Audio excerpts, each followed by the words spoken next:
Good morning. It is time for the Silent Valley. This is a good chapter. They're all good chapters. How agreeable and pleasant this valley is, thought Milo as once again they bounced along the highway, with the humbug humming snatches of old songs to his own vast amusement, and Talk sniffing contentedly at the wind. I really can't see what Dr. Discord was so concerned about. There certainly couldn't be anything unpleasant along this road, and just as the thought crossed his mind, they passed through a heavy stone gateway, and everything was different. At first, it was difficult to tell just what had changed.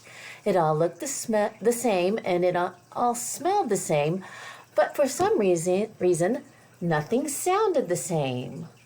I wonder what's happened, said Milo. At least that's what he tried to say, for although his lips moved, not a sound came from his mouth.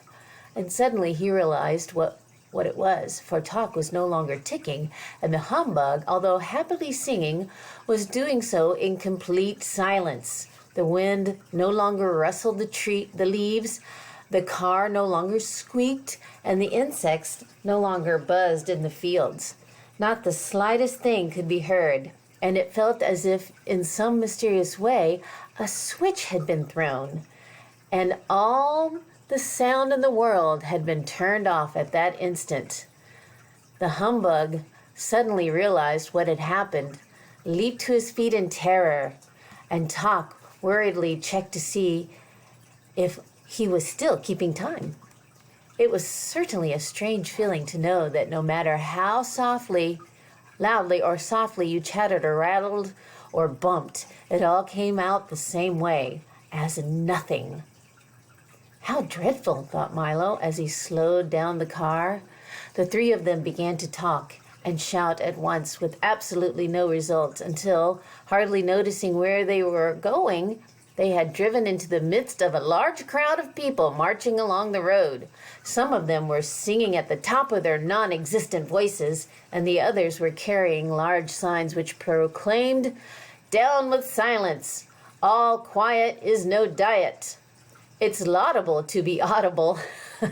More sound for all!" And one enormous banner stated simply, "Hear, hear!" Think of those homophones, here and here. Look at them. Except for these and the big brass cannon being pulled along behind, they all look very much like the residents of any other small valley to which you've never been. When the car had stopped, all of them held up a placard which said, "Welcome to the Valley of Sound."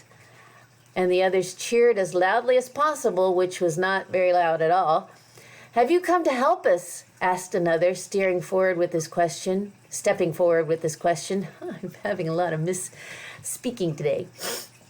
"Please," added a third. Milo tried desperately to say who he was and where he was going, but to no avail. And as he did, 4 more placards announced, "Listen, look carefully, and we will tell you our terrible misfortune." And while 2 of them held up a large blackboard, a third, writing as fast as he could, explained why there was nothing but quiet in the Valley of Sound. "At a place in the valley not far from here," he began, "where the echoes used to gather and the winds came to rest, there is a great stone fortress, and in it lives the Sound Keeper, who rules this land. When the old King of Wisdom drove the demons into the distant mountains, he appointed her guardian of all sounds and noises, past, present, and future. For years she ruled as a wise and beloved monarch, each morning at sunrise releasing the day's new sounds to be borne by the winds throughout the kingdom, and each night at moonset gathering in the old sounds to be catalogued and filed in the vast storage vaults below." The writer paused for a moment to wipe his brow, since the blackboard was full, erased it completely, and continued anew from the top.